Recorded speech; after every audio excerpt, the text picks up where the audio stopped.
21 students are still recovering after a balcony collapsed 2 weeks ago. VCU Insight reporter Shayna Kroom has more. It started as a night of partying and fun, but turned scary and life-threatening for some as the balcony they were dancing on collapsed from beneath them at 1305 West Carey Street. VCU freshman Vana Zagorodnaya says it was very unexpected. We were all just hanging out on the balcony, and all of a sudden it just collapsed. I guess there were too many people on it. VCU freshman Kate Purnell was also in attendance and says she thought her life was over. I thought I was gonna die when we were falling through, and then when I was on the ground, I was like, oh, I'm okay, and then I pretty much blacked out after that.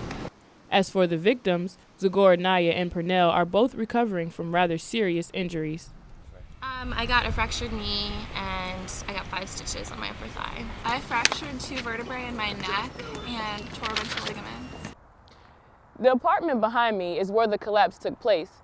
Richmond official Art Dahlberg said there are numerous factors that contributed to this accident. Well, I think it was a couple of factors. One, the deck wasn't, the construction of the deck wasn't built right.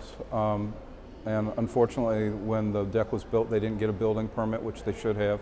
And thus we would have done inspections to correct that deficiency then. But I think that, and also in part, it was an awful lot of people on the deck at the same time.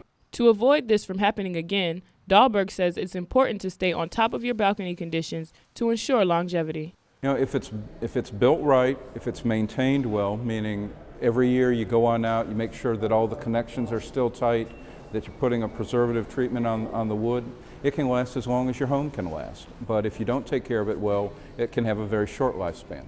Dahlberg says if you have questions about your property, call your landlord or call 311 in the city of Richmond and they can investigate your concerns. For VCU Insight, I'm Shayna Kroom. The city continues to look into this accident and is now inspecting balconies at all other properties.